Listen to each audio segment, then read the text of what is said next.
यह कहानी बहुत मार्मिक और प्रेरणादायक है। राजस्थान के एक छोटे से गांव में रामू नाम का एक व्यक्ति रहता था।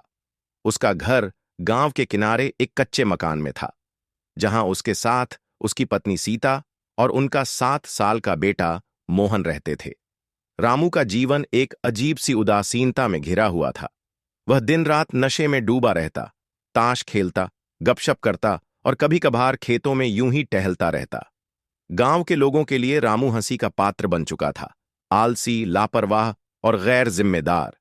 सीता एक साधारण मगर कर्मठ महिला थी।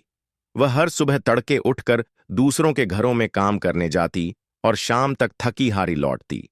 उसके हाथों की मेहंदी कब की मुरझा चुकी थी और आंखों के नीचे थकान की लकीरें उभर आई थीं, लेकिन उसके चेहरे पर एक दृढ़ निश्चय झलकता।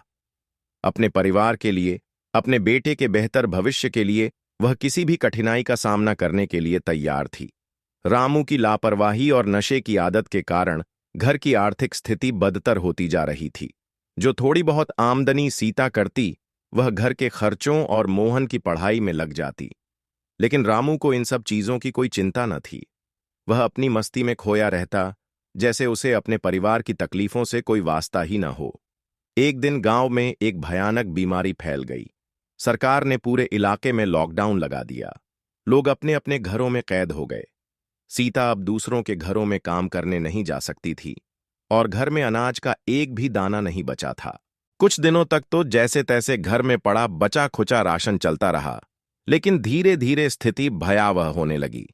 मोहन को बुखार हो गया, लेकिन दवाई खरीदने के लिए पैसे नहीं थे। सीता ने रामू से कहा, कुछ करो रामू, मोहन की हालत बिगड़ती जा रही है। रामू ने हिम्मत करके गांव के लोगों से मदद मांगी, लेकिन किसी ने उसकी सहायता नहीं की।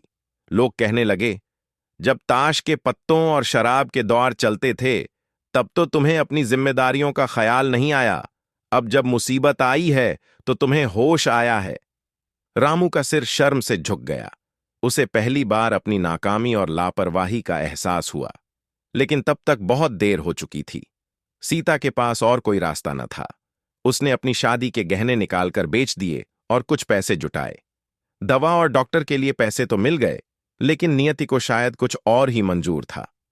मोहन की हालत बिगड़ती गई और एक रात वह इस दुनिया से हमेशा के लिए चला गया। घर में सन्नाटा छा गया। सीता की आंखों से आंसू सूख चुके थे। वह पत्थर की मूरत की तरह बस मोहन की तस्वीर को निहारती रहती।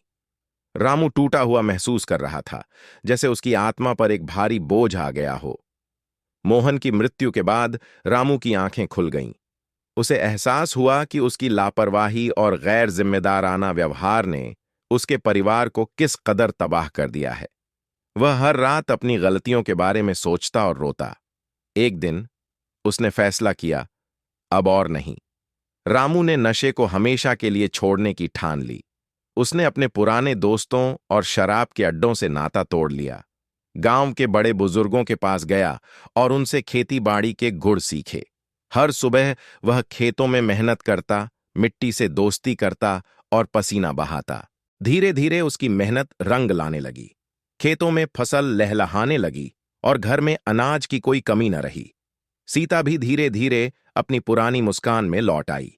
गांव के लोगों ने रामू के इस बदलाव को देखा और उसकी सराहना की। लोग अब उसे सम्मान की नजर से देखते, उसकी मेहनत और समर्पण की मिसाल देने लगे।